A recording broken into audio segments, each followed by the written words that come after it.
Hey, what's up, everybody? Welcome to Vibing with Sleazy, the podcast. This is season 4, episode 7. I want to thank everybody for listening, downloading, tuning in.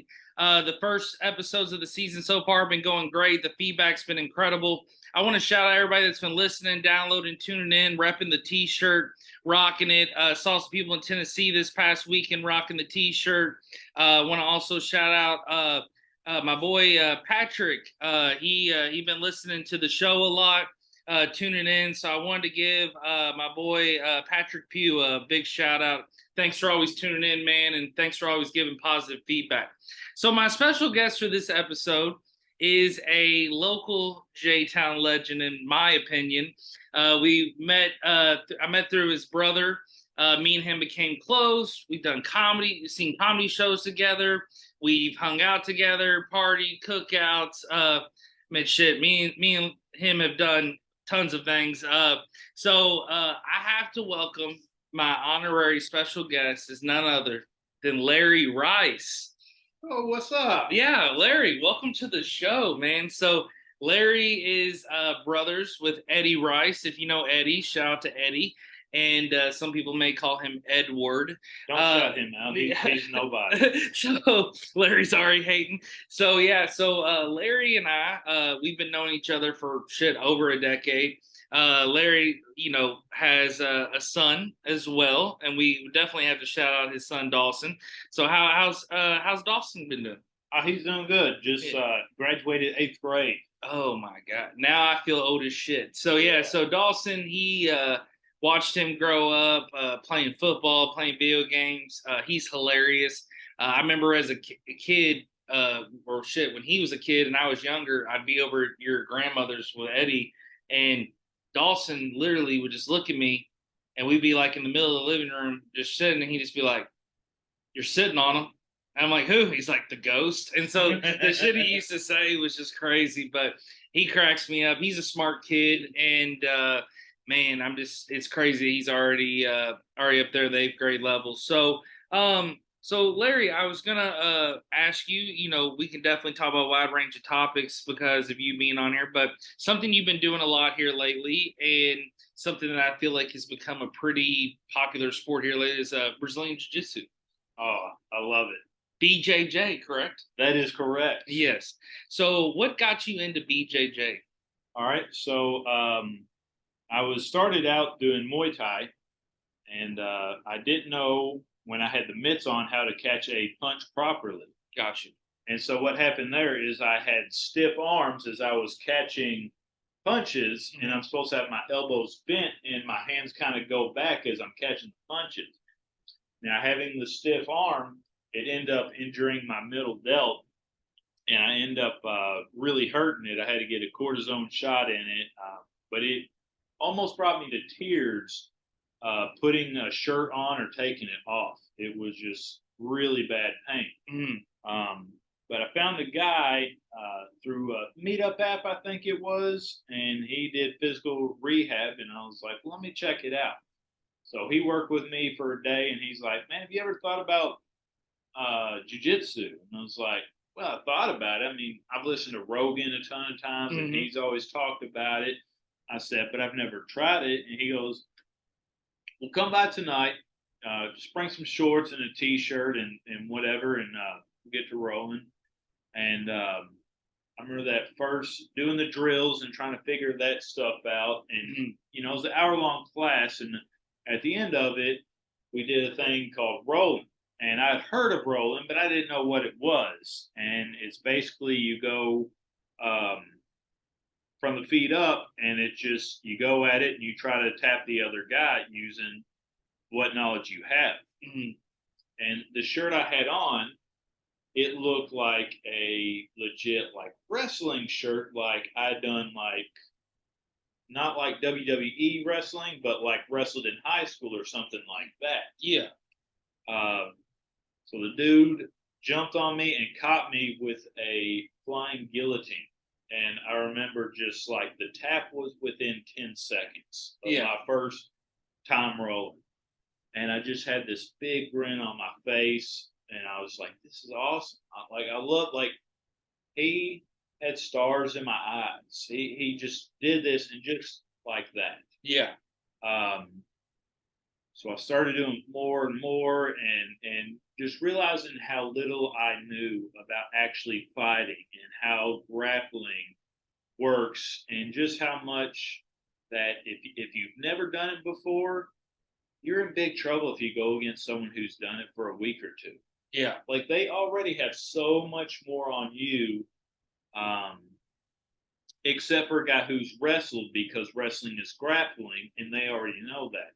If you have a wrestler come into jiu-jitsu, they're going to be tapping white belts because they know the takedowns, they know so much already that the transition into jiu-jitsu is so much simpler for them because they understand the grappling aspect of it. And I would feel like too nowadays with with the way UFC's evolved and the way people are training and fighting, especially in America, are more adapting to these fighting styles and learning about them. It's not like 50 years ago.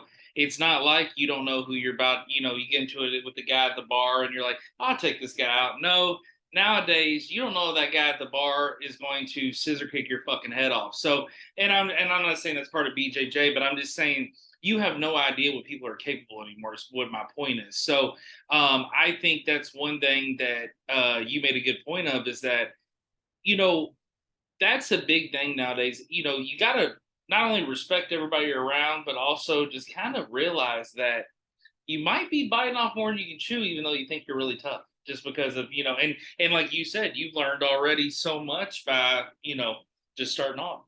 Yeah, and there's no look to someone on the streets that knows or doesn't know how to fight. Mm-hmm.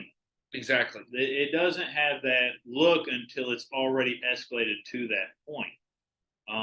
Now, say the schools that I've gone to, the guys are usually more level-headed. It's kind of like, hey, I'm not trying to fight. I don't want to do this because, just because, hey, I don't want to hurt you. And it's more of like getting in shape and being able to defend yourself. And even though you want to be able to defend yourself, you don't want to be in that situation. It's kind of more of like you're learning to defend yourself, but you're not ready to just, you know, you don't want to go out there and just fuck up people. You know, that's yeah. The school I'm in is a self-defense Gracie school. Now, the school I was in before was more competition based, but it was there was more similarities and differences, but you could see the differences for sure. Now, competition based, do you mean like tournaments and taking on people in that way, or is it more of like more of a different fighting style? No, it's competitions. Mm. So there's several that go on, you know, all over the country, all over the world, and you know, anyone from any level can get into them, get involved in it. But when you're, my understanding, I've never been in a competition, so, you know, take with it a grain of salt, but it's much more tactful. It's much more aggressive. It's, you know, you're really wanting to go for the win. Mm-hmm. Versus when I'm training in school, I'm looking more to learn. And if someone gets me in a bad position, I don't think I can get out of it, or, you know, I start to see stars, well, then I'll go tap, and then I'll, you know, we'll start again. Mm. And then I'll try to remember, hey, don't put myself in this position, or how do I find myself in this position? What can I do to not put myself in this position, or not give him this easy way of getting into it? And probably, too, when you are entered in a competition, your opponent immediately is going to assume this guy's really, really good because he is fighting on a competitive level. So I think it is I think that's awesome and honorable of you to say, you know, you're still learning, you're still training, develop. And I think too, that's with anything, you know, you could find a really tall guy at the grocery store and be like, hey, you ever play basketball? Why don't we give it a shot and try to maybe throw him in there if he's tall. But that's with height different. Any other sport, you have to train. You have to develop. There's no way you can just throw a guy in that's never played football. Hey, go play running back. What? Where do I block? What do I do? It's like you have to train, develop. So Yeah. I think that's what's really cool too. And I feel like with sports in general, and I feel like this is why team sports and sports are important in school. Sports are important after school. And I know there's also always haters are like, oh, always talk about sports. No, the thing about sports that's important is it's that it brings that teamwork, the values, the principles, but it also brings that repetitiveness to get you on a routine. So that I feel like you can do routines in other instances of your life, and you can kind of discipline yourself. And to be honest, when you do all that stuff, you see your best results, and I feel like it kind of keeps you focused. So I feel like that's kind of what you've been doing. Well, and I also feel like there's a huge sense of belonging and understanding, and you make lifelong friends doing this. Yes, that's what's important. And I honestly believe that something like this is if people did more of this, there would be less real violence in the streets, including um, school shootings and all this other crap. I believe if they would have a place where they could belong and they would be around other people and do these things and have the fun and feel And let a little part stress of it. out. Let a little stress out in the Yeah. gym instead of. And I think you're right. They would put the gun down and put the fist up and be like, "Hey, let's throw down and do it that way." I mean, I'd rather see two guys square up and have a real, literal, legit fight instead of some guy pull out a gun and just shoot the guy in the chest. Like I don't want to see that. I mean, I don't want to see any violence. But the thing about it is, I think you rather see somebody put on some gloves or put some hand. I mean, shit, we all watched Friday. Shout out to Friday the movie. I mean, Craig, put the fist up. He didn't put the gun up. And I think too, you said another key point. And it's just like I said in sports. You build a team, you build this morale, and also too, it's like you're now you're self-disciplined. That's the biggest thing. And I think when you become self-disciplined, you don't want to act out. You don't want to have crazy fights and violence in your head. You want to be able to defend yourself and your loved ones. And that I think every man and woman should be able to know that. But at the other instances, you have that self-discipline. So you're not going to go, oh, I gotta go shoot up the fucking school or I gotta go beat up these five guys. It's more of you can do it, but it's like, do I need to? Oh yeah, it just and during and after you can feel just this weight fall off your shoulders. You take these deep breaths and you just feel so relaxed and so rejuvenated from it. There's nothing like it. You just feel like a better human being, and you walk in the gym. Walking in the gym, regardless how you feel, when you walk out, you're going to feel much better than you did walking. And I got to give you, man, like I said before in the beginning of the episode, I've known you for almost over a decade, man. Mm-hmm. You look great. I mean, you're one of my bros, but I mean, you look great, dude. I think you're staying in shape, you're staying healthy, and you're working at it. And I think that's awesome, man. And I think too, I try to go play a lot of pickup basketball now that I'm 33. I like to probably join a basketball league eventually again, but dude, it feels great just going up, putting up some buckets, going to the park and hooping for an hour. And you're right. Like you get that sweat, you hit that after workout drink and you're going home.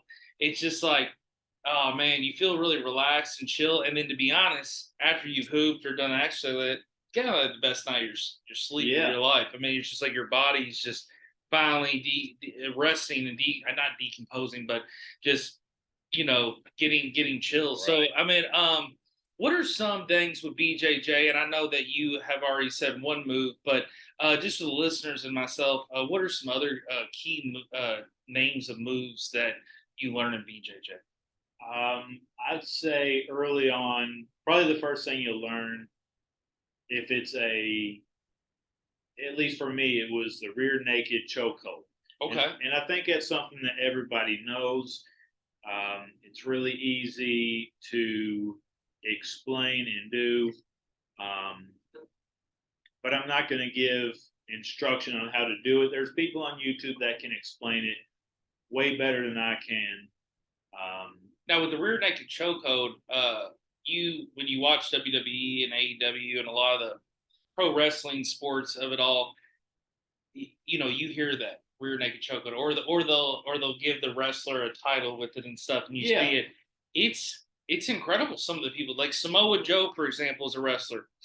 He does a fantastic rear naked chokehold. Now he also, I know, has fought some MMA and knows Brazilian Jiu-Jitsu, but I mean, yes, I know pro wrestling it is still real, the injuries, the fight, but it is scripted at times. But when you see him put that lock on, and I've seen tons of wrestlers put submissions on, it's incredible.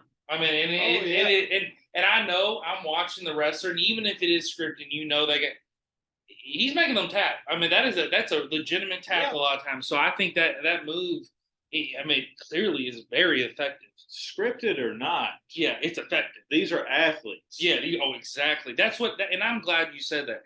People that don't watch and respect pro wrestling, they have to realize these are athletes. These are legitimate injuries. Like Triple H, who wrestled for 20 plus years, not to get onto a wrestling set, but it's like he fucking tore his quad in a match, and he keeps going. I mean, a lot of these wrestlers, people don't realize what their entrance is. Dude, Dry Ice fucking went on Triple H's back during the entrance of a pay-per-view match. Dude, he didn't even fucking stop. His back's burning the whole fucking match, and he fought the whole time. And it's like you got to be dedicated to it. But okay, what's another move besides the rear naked chokehold? So I don't want to. I'll say the Kimura and the different arm locks. And do you find legs or arms more difficult to submit? Well, I'll say only for myself, and this is because in 2 years I was taught, they taught us legs early on. Most schools will not teach you legs early on because there's this belief that your legs are more prone to injury than your arms. I don't believe that to be true. However, I will say if you injure someone's leg, the healing process is much more longer, and they're on crutches. If they have a blue-collar job or something, they can't work until they're healed up again. Yeah. If you injure someone's arm, there's a chance that they could one arm and it work, and at least they can still walk around.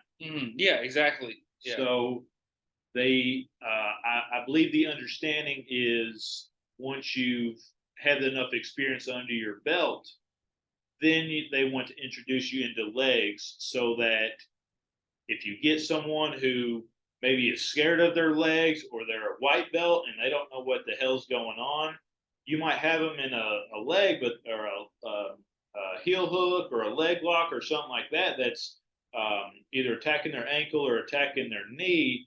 They don't know what's going on and they get squirmy and they start kicking. You let go of that, because if they kick the wrong way and you hear a big pop, it could be 6 months of recovery for these guys. Yeah. Now, when I would train and they were teaching us leg locks my first 2 years, I remember the first time the instructor was like, "Why are you not tapping?" Like, he looked at me weird. He was using me as an example for a heel hook or something. I was like, "Well, it's tight, but it doesn't really hurt. Like, I don't feel like I could do it." And he goes, "Well, I'm going to slowly move this." And he kept moving and moving. And finally I was like, "All right, well, I'll tap to that." But it wasn't like a profound, like, "Oh, that really fucking hurts." Yeah. It wasn't that. And he said, he goes, and that'll be different from other people? Yeah, he said, "Look, most of the time," and he goes, "in me as well," he goes, "if someone gives me like this and they just move it a little bit, like, I'm tapping because I know what can happen." He goes, "You have gummy legs." He goes, "So I think legs are going to be the best thing for you, especially in competitions, because if someone grabs your leg and then you turn around and are able to grab their leg, you can get them quicker than they're going to get you, because you can deal with it. For some reason, yours don't hurt as bad. And with you know, in the competition, you could probably just mentally see when somebody doesn't expect that, you're gonna be able to get that over on them, because they're like, oh, this guy, I'm expecting this guy to tap immediately with his leg. So that's awesome, man. That's a cool strategy, and that's something cool too, that he was able to tell you that you can learn from and keep using in the future, and kind of realize like, this is my expertise. Because you watch a lot of these guys in UFC, MMA, pretty much any kind of type of fighting, even pro wrestling.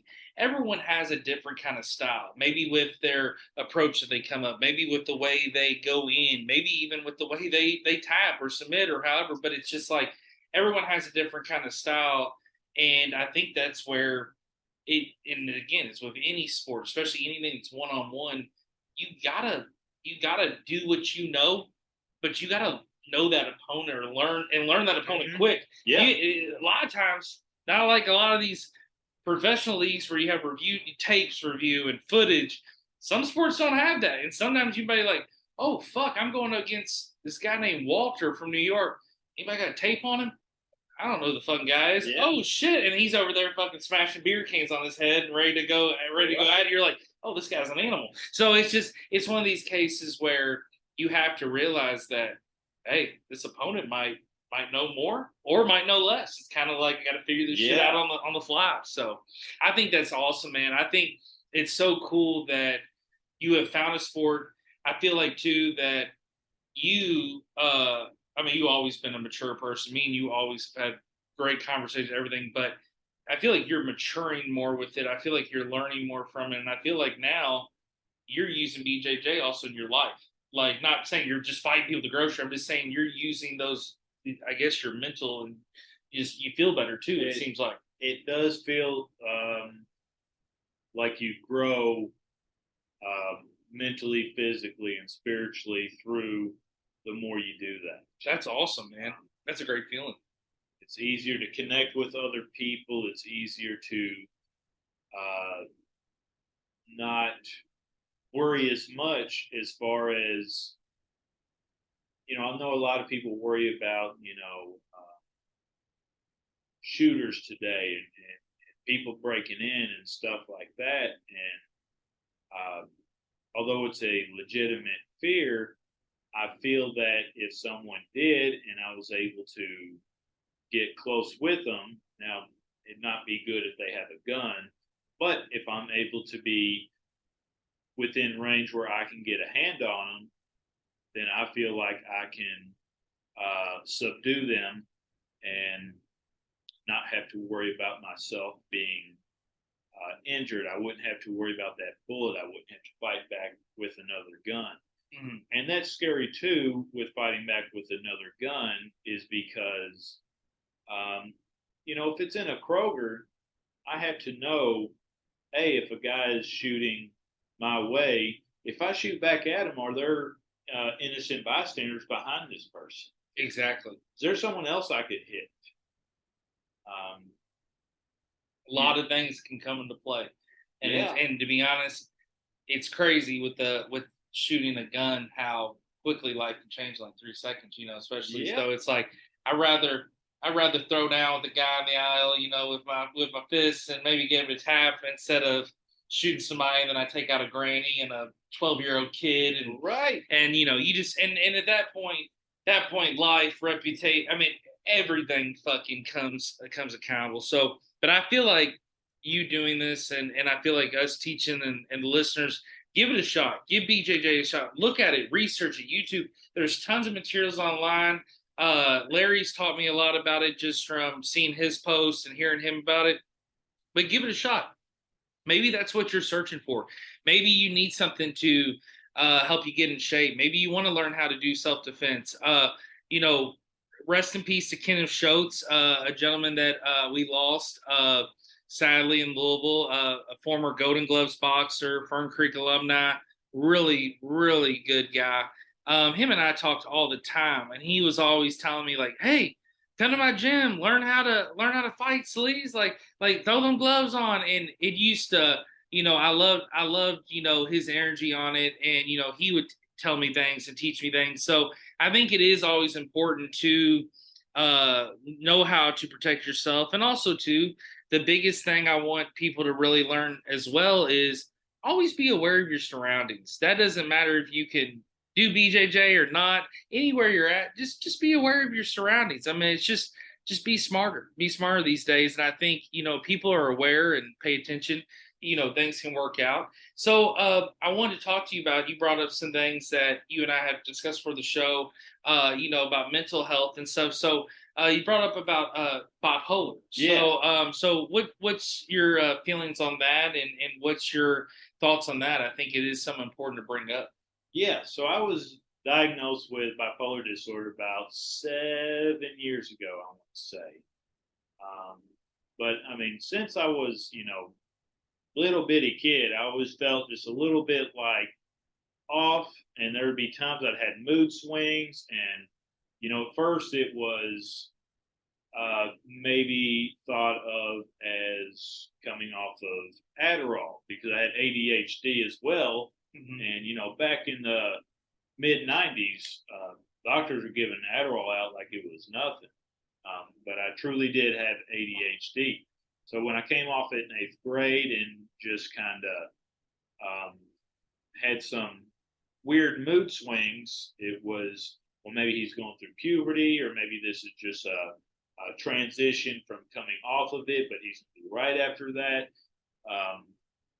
But I never did have that, and I know there were two separate incidents in my life where I had gone to psych wards because I was having like suicidal thoughts. Mm-hmm. Like it was a deep depression. It had been going on for excess of weeks and months, and there was just no light at the end of the tunnel. Yeah. The first time I went, which I think was 2006, early 2006, the doctor was just like, hey, man, if you just stop smoking weed, everything's going to be okay. And that was it. That was the only thing he told me. Wow. And sent me on my way. And I was just like, man, this is. I don't get into politics or religion or play a doctor ever on my show. That's like my 3 rules. But I think that's bullshit. I don't think that guy was right. Well, but go ahead. I'll tell you, my therapist, who I still have the same one today, and she said that anytime I bring that up, it just makes her blood boil because of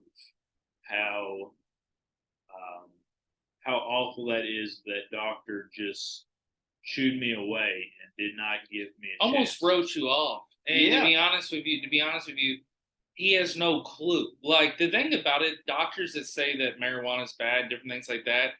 Yeah, we might not know all the health benefits, but also they don't know all the negatives either. And I just feel like the assumption immediately that that's that because you said you did it, you're just being honest with what you've been taking.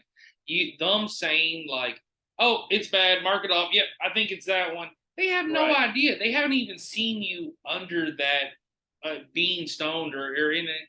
And like right now, I mean, I'm doing this podcast. We're 34 minutes in. I'm smoking right here next to you. I mean, there's not, but I'm just saying, everything's fine. I'm normal. I'm not sitting here about to, fucking jump off the balcony. So I just feel like it's a case of, and I feel like, all doctors, they worked hard to get their degree, but it's like, I'm with her. It makes my blood boil just because also you're legitimately going for help. And for them to write you off on something so simple just drives me crazy. Yeah, and this was the days of like AOL. This was before Google was a thing. It was like, so the resources I had were so limited. I didn't know what a psychologist was or a psychiatrist.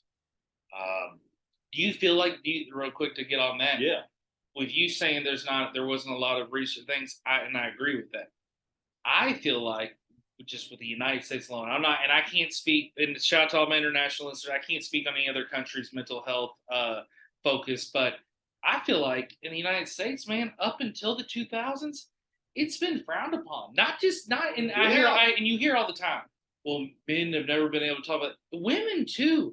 men and women have not been able to really share their mental health or really find the help they need besides being told, well, try this or go drink this or swallow this. Like, no, it's there's legitimate needs. And dude, I don't know, but including myself, I don't know how many people have mental health situations that they deal with. We all do. And if anybody tells me they have perfect mental health, yeah, they're fucking Leonardo DiCaprio. The thing about it is, it's like, and even he probably has it. It's just, I'm saying, people have mental health situations, and Yeah. you know, and one thing, Paula, shout out to Paula, who was on my show. She's actually EMS worker in Tennessee, and she works in the Nashville area. And she told me, she's like, I take mental health serious. She's like, but I have to review every patient in a different level, because she's like, yeah, I get calls where I go out and someone's crying because their boyfriend dumped them. And I kind of got to be like, come on, girl, get it together. You'll find a new one.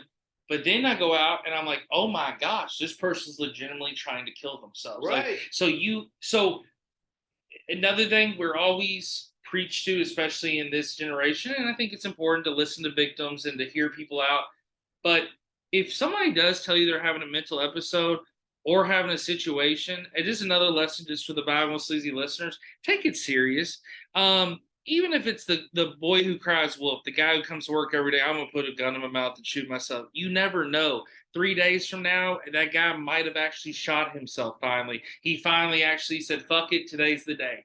So just, that's one thing I want people to know, is just take those things legitimately seriously. But to continue on, so what did you find? What find you helped to accept having the bipolar? Where did you find with your therapist? Is a therapist really helped you find? It was, and it was shortly after my second one, which was, after that. My parents helped me get into what I thought was a therapy, and it ended up being a chemical dependency program.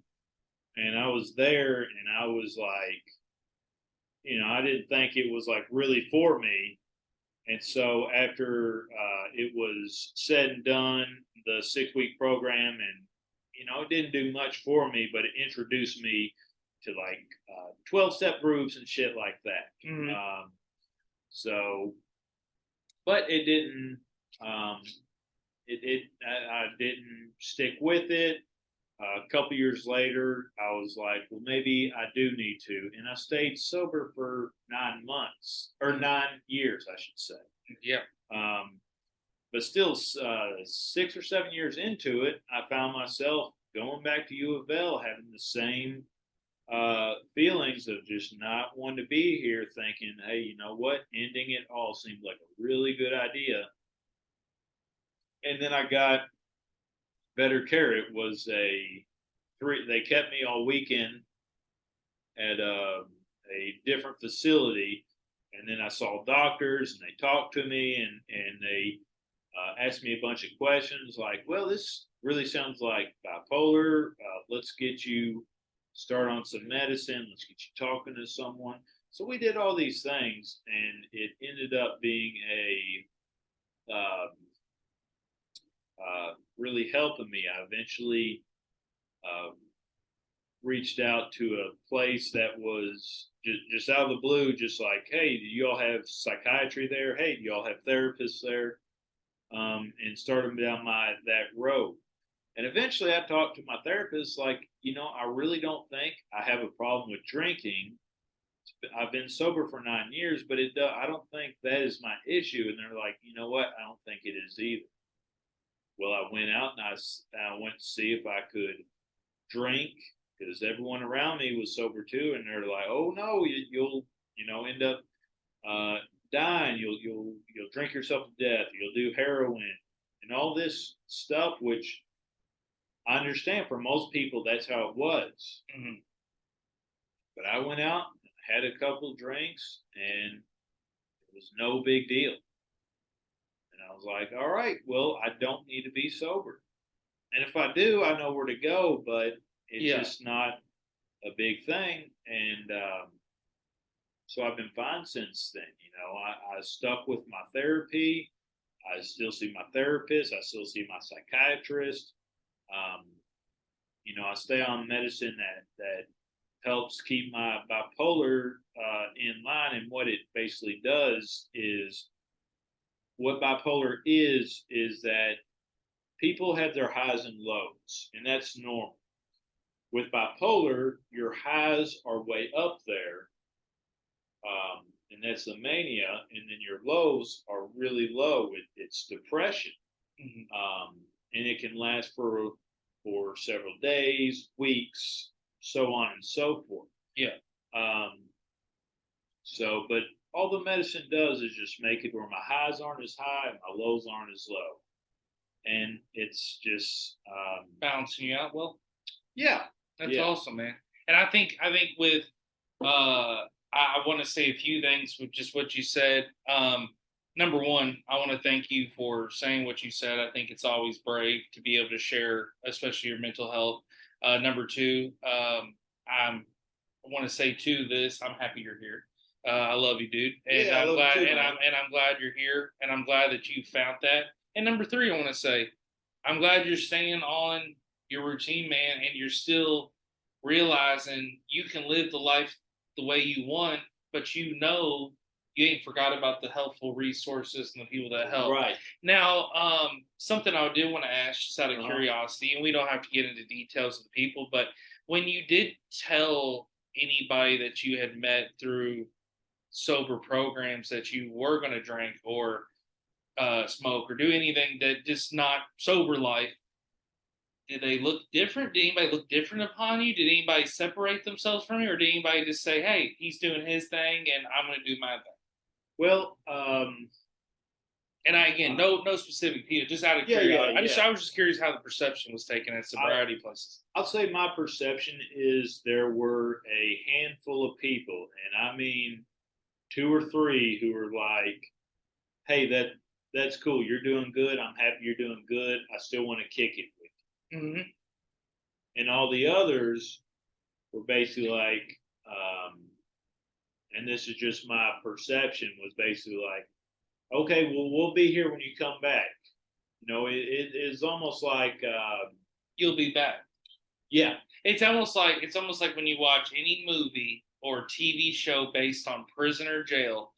It's like, I don't know any correction officers, or I don't know any correction officer classes, but it's like they're taught that to become a correction officer, the humor of it. Say this joke when the inmate's leaving. Make sure you say this joke. You're gonna get written up.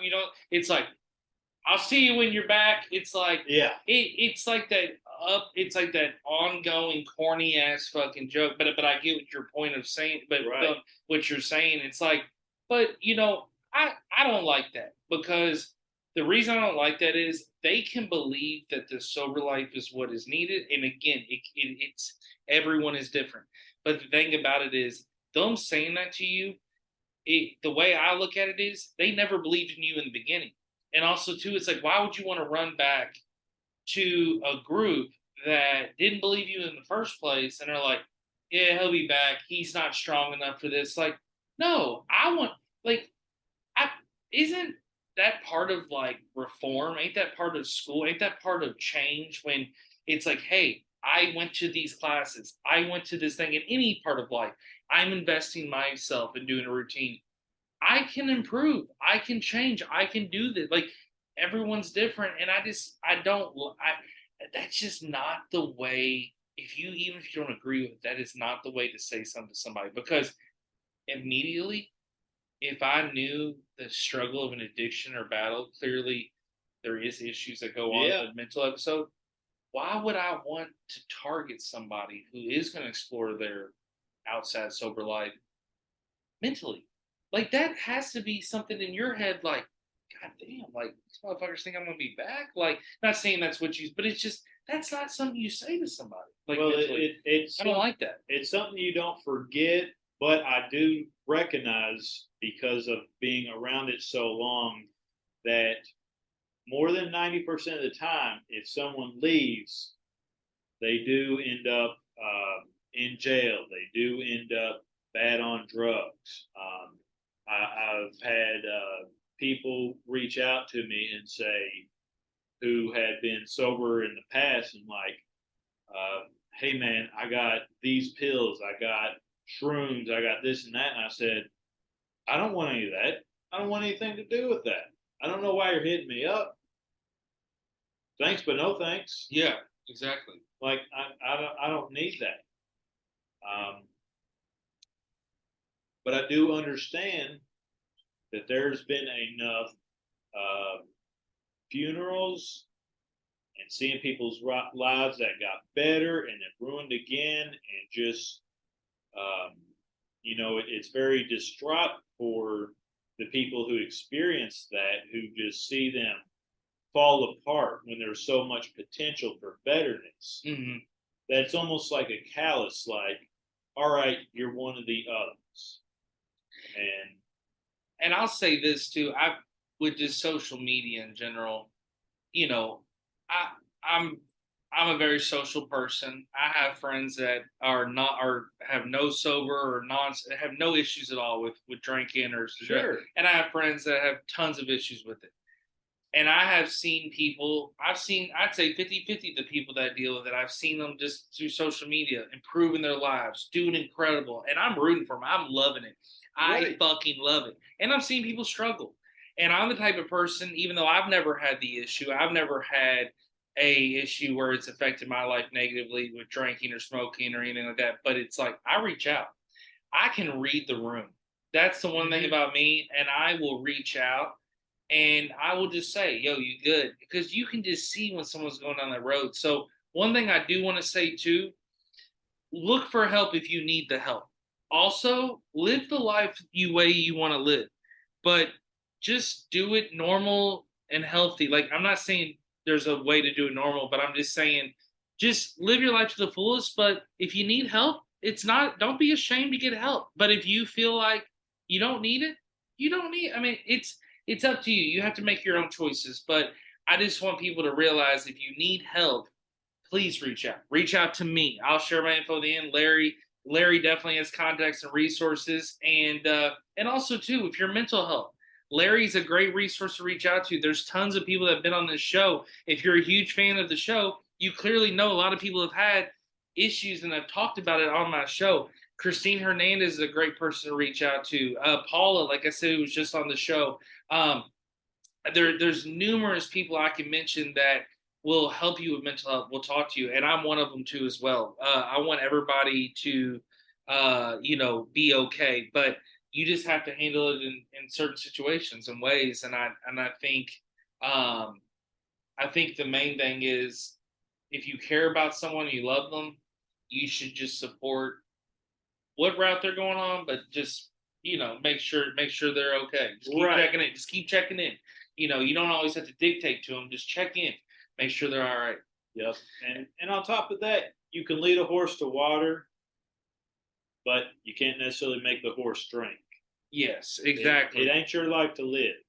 You can tell them, hey man, there's something better to do, or I don't want to see you going down a bad path, or I don't want to see it getting worse for you, but you can still be in their corner and, unfortunately watch them fall apart. Exactly. And I just want, I want everyone in the world just to feel a little bit better. I'm a human, and every day, there's things that I deal with. There's things that I know people are dealing with worse. And that's just what I got to say to everybody. I just want everybody to feel okay. I want things to get better. And if there's something that makes you happy and you need more of it, no matter what it is, unless it's hurting someone, just if you need more of it, go do it. If it's going to the movies, going to kick a soccer ball, going skydiving, whatever the fuck you want to do, just go do it. Go have a good time. If it is smoking weed, if it is fucking zip lining, whatever, going to Hooters. I mean, just go do what makes you happy, and don't be ashamed. And if it's something that, oh man, people think I'm weird because I do this, go fucking do it. Go LARP, go play Pokemon, do whatever, like live your life. And so that's just the main thing I want to say on that. So me and Larry, something that we really bond over big time is, and I think that's probably 75% of our friendship is making each other laugh and just saying really fucked up shit and sending fucked up memes and just hilarious comedians stand up. Like, we bond on comedy. Same thing with Eddie and his brother. You know, we all three of us really bond on the comedy thing. And I want to say congrats to Larry on his engagement, and shout out to Brittany. Brittany and Larry are now engaged. He popped the question on Derby Day in May. Derby's always the first Saturday in May, so I want to say congratulations to you. Thank you. And I think it's awesome he found Brittany, because Brittany's a great girl. I actually had met her through Eric and Becca. Shout out to Eric and Becca.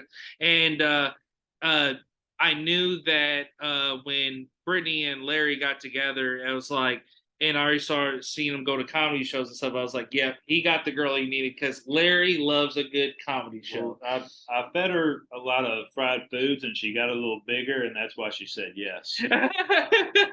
she knew she couldn't do any better after that. She's like, we live close to this KFC. Right. Now I got those. Yeah. I get them on their lowest. Larry's always going through the KFC. I was wondering, he was telling me, I kept seeing him take screenshots of KFC. So my little piggy. Oh, you're fucking hilarious. Shout out to Brittany. So anyways, oh, that's fucking good. But anyways, so Larry loves a good comedy show. Me and Larry, something we haven't shared on a recorded podcast clearly, is me and Larry went to Donnell Rawlings. I kind of wanted us to share that story and about that night. I thought just the way it all went down was dope. Larry was working at the Seelbach and was doing ballet. And the Seelbach, for people listening outside of Louisville, it's one of the most historic, famous hotels in Louisville, super haunted. Larry was one of the best valets down there, a hustler, and he actually, you parked Donnell's vehicle, right? Or his crew? Or? Well, they flew in and got a ride from the hotel from the airport to the hotel. Yeah.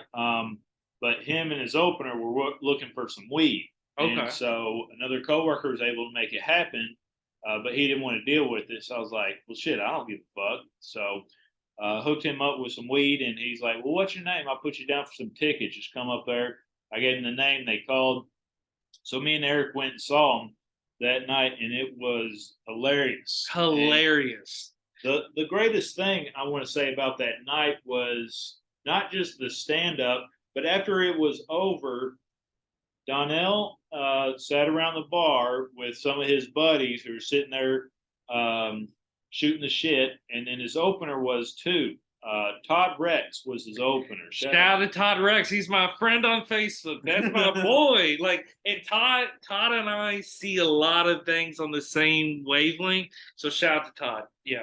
So we got our pictures with him, and then we started talking to Todd, and we sat there for like hour and a half. The rest of the audience left. It was the night show. Yes.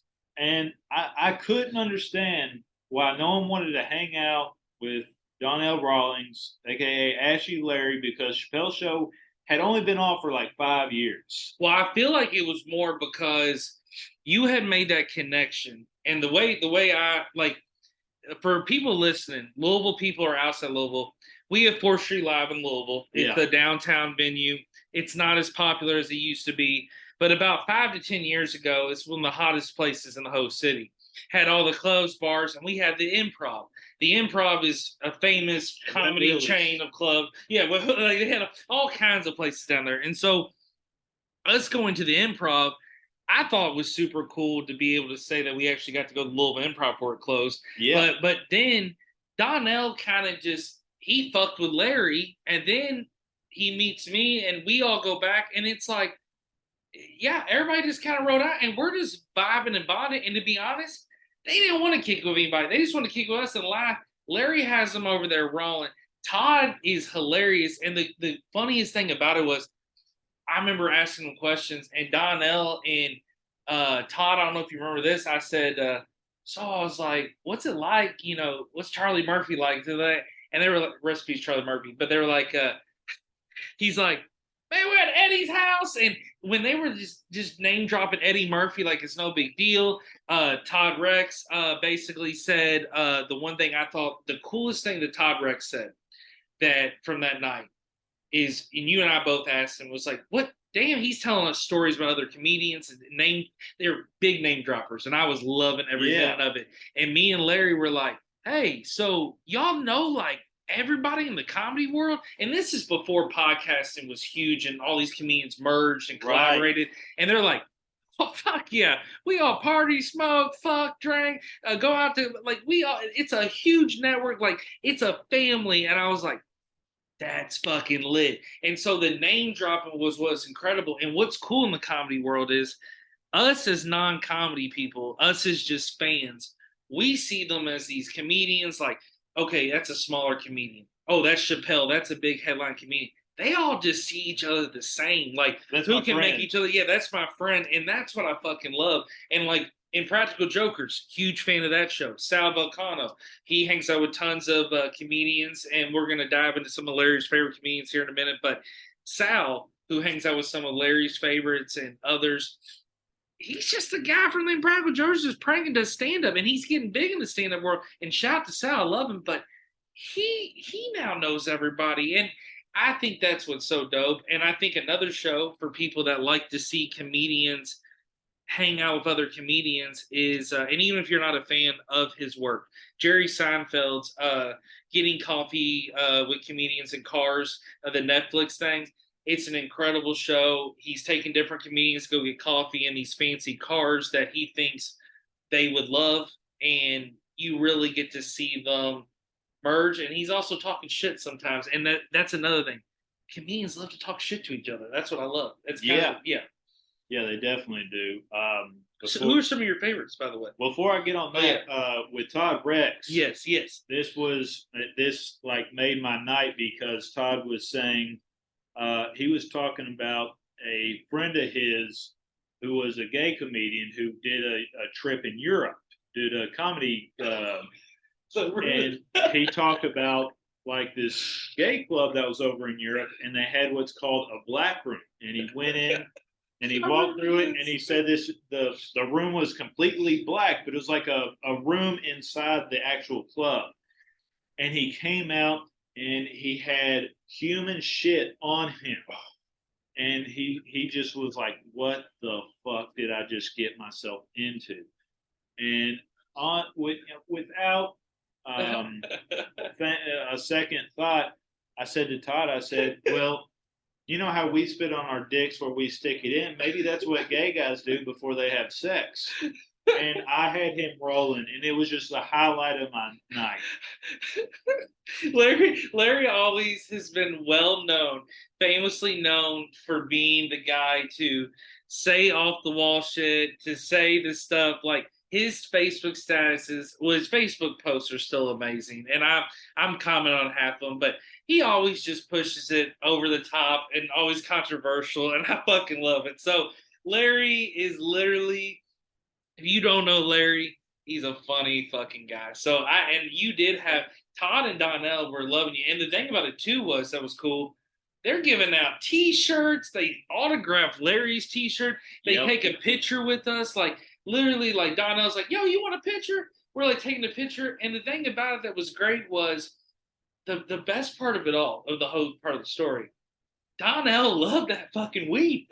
Yes. Yes, he loved it. Before he came out, me and Eric were smelling the weed, and we were just like, oh shit, he's smoking the weed that we got. We're like, this is about to be fire. So, yeah, so if you know Donnell Rawlings, a.k.a. Ashy Larry from The Chappelle Show, he's also on tons of shows, MTV, The Breakfast Club, you name it. He's been on a lot of stuff. And also, check out his stand-up work, and check out Todd Rex if you haven't too. Todd Rex is a comedian, which is what's really cool about him. He's really big on touching base with his fans and interaction, which I love that with a celebrity. Real quick before we get into your favorite celebs, let me just say two quick little snippets about two great comedy interactions I had with some people. So I'll say that the first interaction basically would be Doug Benson. And Doug Benson is incredible. So I'm gonna have to tell this story. Doug Benson was at the Nashville Zanies downtown, and Doug Benson is a big pothead. Great one. And he's a big pothead comedian. I lived in Nashville in college. I used to go to tons of comedy shows at Zanies. I've seen a lot of great acts in comedy. Kevin Hart, Daniel Taj. I'm like just off the top of my head, Doug Benson, these other people that I had seen, just a lot of great acts over time. But with Doug, I just had this go where I was like, Doug did the Super High Me movie where he basically copied the McDonald's movie where he got high for 30 days and then didn't get high for 30 days and read the differences. And he also has a show called Getting Doug with High, yeah. And it's fucking hilarious where his comedians on, they smoke. So Doug's just great. So me, Dino, and my boy Mike Gant in Nashville, we pre-partied before we went to Zanies, and we got super lit. We were baked like higher than giraffe pussy. And we ended up going to the show, and we had a Bleezy rolled up. And we go, and we're like, yo, Doug, like, can we like, smoke with you, whatever, like, yo. And so I just remember we're all outside smoking. He's out there smoking, hitting it like it's no big fucking deal. And then the best part about Doug was he took a picture with me and the flash doesn't go off. Picture sucks. And I'm like, oh, fuck. Like, oh, shit, he's not going to take another picture. There's a line. He's like, yo, that flash didn't go off. Take another picture. That probably sucks. It did. And so next thing you know, we took the picture and I was like, fucking Doug Benson's cool as fuck. So, like, that's a fucking comedian I love. And then another comedian that is super cool. If you grew up in the 90s, Mr. Cooper, growing up with Mr. Cooper, or was what was his name?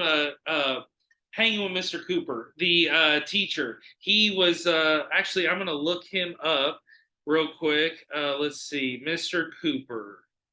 Let's see.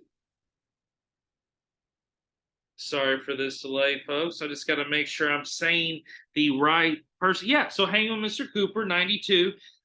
Mark Cooper, that was his name. So, and I apologize to Mark Cooper, but he was super cool. Took pictures afterwards, mingled with everybody. I thought he was super down to earth. I saw Aziz Ansari before. I've seen Adam Sandler. There's a lot of great comedians that saw. Like I got chills when I went to the Palace because I got on stage there with some friends when I was just called up when I used to have Palace's account and they let me go on stage. Yeah. And I looked out and I was just got these chills because I'm like, how many comedians? Like, yeah, all the musicians and everything, but how many people have stood on this stage? It gave you chills. So what about Kendrick Lamar real quick? Oh yeah, let's shout. Oh, we got to talk about that, man, because me and Larry got some moments. I can't believe of course, and I can't believe I did not bring this up in the beginning. Of all the moments me and Larry have had, Kendrick Lamar was incredible. And Schoolboy Q. Yeah, shout out Schoolboy Q, shout out TDE. So basically what happened was this. That's another incredible story. So I have the Palace as an account and Mercury Ballroom as an account when I worked at Leo. And I got tons of free tickets and it was incredible. But before I worked at Leo, I worked at Budweiser. And I would sell and deliver to to the Palace and Mercury Ballroom, and I really wanted Schoolboy Q and Kendrick Lamar tickets. Well, this hookup I had at Mercury Ballroom that ran it was named Chad. I would literally, he was my beer hookup where I would sell him beer and he'd give me tickets to shit. And he would usually be able to hook me with anything, Riff Raff tickets, Chanel West Coast, like random acts like that. Well, I was like, hey, bro, Chad, what do I got to do to get these Schoolboy Q Kendrick Lamar tickets are sold out? People was reselling them like fucking crazy. He's like, well, let me see what they can do. So we go over talk to the Palace. Palace is like, I'm sorry, that's probably we'll put you on a waiting list. There's actually nobody on a waiting list. I said, yeah, fuck it, put me down. So I called Larry and Eddie and I said, guys, I don't think it's gonna happen. And they're like, all right, that sucks. Mike Ash, shout out to Mike Ash. He was kind of like, he never gets back to me. Yeah, well, fuck Mike Ash. Well, I haven't talked for the record. Well, I love Mike Ash, but yeah, he hasn't got back to but the thing about it was with Mike Ash, Mike Ash from Compton. I love Mike Ash, and I haven't talked to him in a minute. I gotta hopefully connect with him one day. But he thinks he's too cool for me. But he ended up being there, and then other friends were there, so I was really looking forward to going. But I just like, man, this is just not gonna happen. So I'm driving for Budweiser. I'm literally driving back to the branch. It's like 2 p.m. in the fucking afternoon, and I get a call on the phone. The show's at 7 o'clock that night. Hello? Hey, is this Eric Clark? Yeah. Listen, Kendrick and Schoolboy Q's group, they had 10 tickets reserved for the front row. They're not going to use those now. And I didn't know if you were still interested. We got 3. Fuck yeah, I'll be there right now. I drove that Budweiser truck. Fucking flew downtown, grabbed those tickets, then drove all the way back, linked up with Larry and Eddie. We went. I remember we got pizza right next door at a Sicilian. Yeah, shout out to Sicilians, Fern Creek, 4th Street. Love to have you sponsor. But anyways, good pizza. So we go to the Palace, fucking walk in, and I see orchestra on the tickets, and I realize, holy fuck, we really are down front. We're front row. We're fucking vibing. I got the frame picture on my wall right now in my bedroom, and basically me, Larry, and Eddie have the time of our life. Schoolboy Q opens up. Kendrick opens up. They're smoking blunts on stage, giving me high five. I high five both of them. It was the time of our life, and I just have to say that was a big concert for U of L and U of L students. So for us to be able to have the opportunity and to be able to go and actually see that was a incredible blessing, because even if you're not a hip hop fan, if you're just a music fan in general, Kendrick Lamar is one of the biggest artists of our generation, and he's a genius, very talented, and it was an incredible show. And Good Kid, Mad City is one of the best albums of all time. And that's when he was. That was the album that he was just really promoting. Yeah. And so it was the tour to be on. He had performed songs from a few of his first albums, which I knew who he was. He's a West Coast legend and all right, but then that album put him on the map. And to be honest, I still listen to the album to this day. Marshall Mathers LP by Eminem is my favorite rap album of all time. I'd say my second favorite album of all time is Big Boy and Dre Presents Outkast. And then I'd say my third album is Good Kid, Mad City, Kendrick Lamar. So one thing I want to ask you real quick, just before we wrap up the show, who are your favorite comedians? To finally ask you that, so because I know that you always have really good comedians to share with people that maybe are looking for somebody to listen to. All right, so my favorite is on Sirius XM, and it's Jim and Sam show. That's Jim Norton and Sam Roberts. Sam Roberts isn't a comedian, but regardless, Monday through Thursday, 8 a.m. to 11 a.m. Absolutely hilarious. Jim, I get all my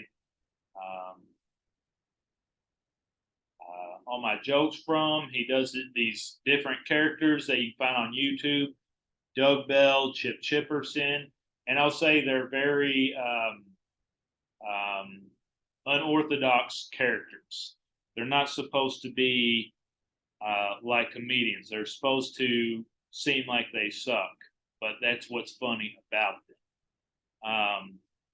And then other comedians I love, the guys from Legion of Skanks, Louis J. Gomez, Big J. Okerson, Dave Smith. You got Ari Shafir, Mark Norman, Robert Kelly, Rich Voss, Karen Feehan. There's so many others, but I love the New York comics way more than I do the West Coast comics. The New York comics, they just have that nitty grittiness about them where they're just kind of rough around the edges, and it's like they still have that. They have that feeling of, if I'm shitting on you while we're on stage or while we're on a podcast or whatever, Matt and Shane too, then it's fun. That means I like you. And I'll say that because growing up in J-Town, that's how me and all our friends did it. And I'd say, I mean, you clearly hear this episode how we are. Yeah, that's how we are. If you're not clowning on someone like from around J-Town, that person's really not your friend. No, we had roast battles, roast sessions. I remember sitting around in backyards, Jesse Hill, Javon Woodson, and we roast each other. That's the best thing. And to be honest, me going to J-Town, I keep telling people this all the time. Me going to J-Town was the best thing that ever happened in my life because I had a great experience. But here's the other thing: it made me the man I am today. It gave me tough skin. It also basically, I'm not ever, knock on wood, pray to God, I never want to go to jail or prison ever. But it's made me. I know me going to J-Town, I would be ready for somewhat of jail or prison because of the shit I saw and went through. Because J-Town was one of the best experiences of my life. I love it. Shout it out. I literally had some of the best years of my life, but it really did make me the man. And I think it makes you tough. Well, and the other thing I like about J-Town is, it's kind of like a school of hard knocks. At least when we went there, and I'm sure it still is. But there was just such a plethora of people that went there that it took me from elementary, middle. It wasn't until like middle or high school that I really understood that some people really were racist. Like I was under the impression because of how we intermingled with everyone around there that racism died with like Martin Luther King. Like he came around and then racism was over. And that's why I saw it, because my parents weren't racist. We had people of all color and whatever come over, stay the night. My dad would always cook big meals for them. Brandon Kaysen especially. Oh, Brandon Kaysen's been on the show. He's family. I'd actually shout out to Brandon. He's going through some with his family. We're praying for you. Yeah. Continue, though. But it just took me so long to understand that there was people who legitimately didn't like someone because of their sexual orientation or their skin color, stuff like that. And it just seems so far-fetched to me, because, like, if you're a douchebag, then you fucking suck. But other than that, it has nothing to do with your sex or your skin tone or the it just has to do with your character. Exactly. And I agree. And I think too, at J-Town, I met some of the best people ever. And, and you learn life lessons, you learn things. And I've just been very blessed to have a family, to have friends. And I've just always been accepting. I've accepted everyone. It don't matter what color, it don't matter what orientation, anything. I'm just a very accepting person. I love everyone, and that's just always been my vibe. Like I said, if you're an asshole, fuck you. But at the end of the day, if you're a human being just trying to live, you're just trying to do your thing. And I think that's what I'm just very thankful for, is to have that life and experience, because of just I've met a lot of great people. I've learned a lot of great cultures. My best friend in the entire world, Jama Mohammed, he's Somalian, and I've learned so much from him, and I've learned so much from many people, and I think J-Town was a big blessing in my life. I'm very thankful for a lot of things, and some people might be like, "Oh, you gotta want the manual? What's some of this prestige school?" Nah, J-Town taught me the life basics, and like I said, I have the friends for life that I made there. And to be honest, I think life really is about who you know and the connections you make, and just it's about living life to the fullest. So, But Larry, I want to thank you so much for being on the show, for coming by the crib to record. Thanks for having me. I definitely want you to tell the listeners how they can reach out to you to talk to you about Brazilian Jiu-Jitsu, mental health, bipolarness, J-Town, sport, anything. Reach out to you. How? Just find me on Facebook, Larry Rice. Pretty easy. I'm friends with Sleaze. So. Yeah. Reach out, and I'll be sharing him and share his pictures, so you'll be able to find him. And Larry's a very friendly guy. And again, seriously, mental health or Brazilian Jiu-Jitsu, reach out to the guy. He will put you in the right direction. I want to tell everybody, vibingwithsleazy.com, the website, vibingwithsleazy@gmail.com, Vibing with Sleazy, the podcast, Facebook, Instagram. Reach out, show love, like it, comment, share, download. Listen, we're on over 32 platforms, over 30 plus countries. Keep tuning in, keep downloading. The listeners is happening. I'm gonna keep pumping out episodes. Season 4 is here. Somalian pirates are listening to this. So I got people literally. This show has been listened to and downloaded on every continent in the world. There you go, people. Vibing with Sleazy, the podcast. If you haven't tuned in or downloaded yet, this is your first episode. You need to catch up. You're missing out. Listen. You'll hear Love this y'all. on the next Captain Phillips. Woo!